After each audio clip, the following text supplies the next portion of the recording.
til hamingju með að vera að Mýrdalshlaupi skulle hafa verið valið hlaup ársins í flokki utanlandshlaupa. Takk hérlega fyrir. Hvað segðu mér bara, veistu hvað það, hvað teljið þið að hafi skapað í rauninni það að komast í efsta sætið?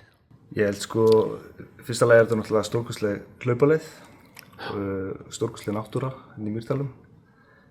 Síðan við sem stöndum að þessu, við erum svona skipulagsfíklar, við viljum helst skipuleggja allt niður í minnsta díteil. Við erum hlauparar, við erum hlauparar að halda hlaup fyrir aðra hlaupara. Þannig að já, höfum gaman að þessu, þetta er bara fjölskyldu hobby að halda þetta hlaup. Ég held að það skín í gegn, allir sjálfboðaliðar, stemningin í kringum það líka.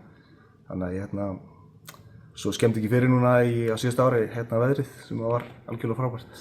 Já, það er nú oftar en ekki, ég hef nokkru sinnum komið og verið oft mjög gott veður en líka verið tvísýnt. Stundum tvísýnt, já. Þið voru með beina útsendingu líka frá hlaupin í ár. Veistu það hafa skipt máli?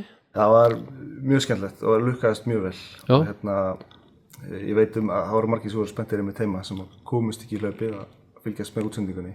Já. Og já, það var bara vel undirbúið og mikið af drónum, fólk á hjólum með kamerur, þannig að það var mikið lagt í það og bara lukkaðist vel. Já.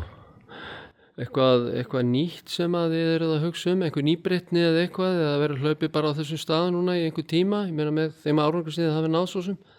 Já, við ætlum bara að einbeita okkur svolítið að þessu, gera þetta vel. Þetta 10 km og 21 km. Og hefnast mjög vel í fyrra þessi bein útsending. Við fengum líka alþjóðlega stjörnu til okkar í fyrra í hlaupið, Ingvild. Mögulega sjáum við einhverjar svolítið stjörnur aftur í ár, en já, fyrst og fremst bara gera vel það sem við erum að gera, það er kannski aðalmálið.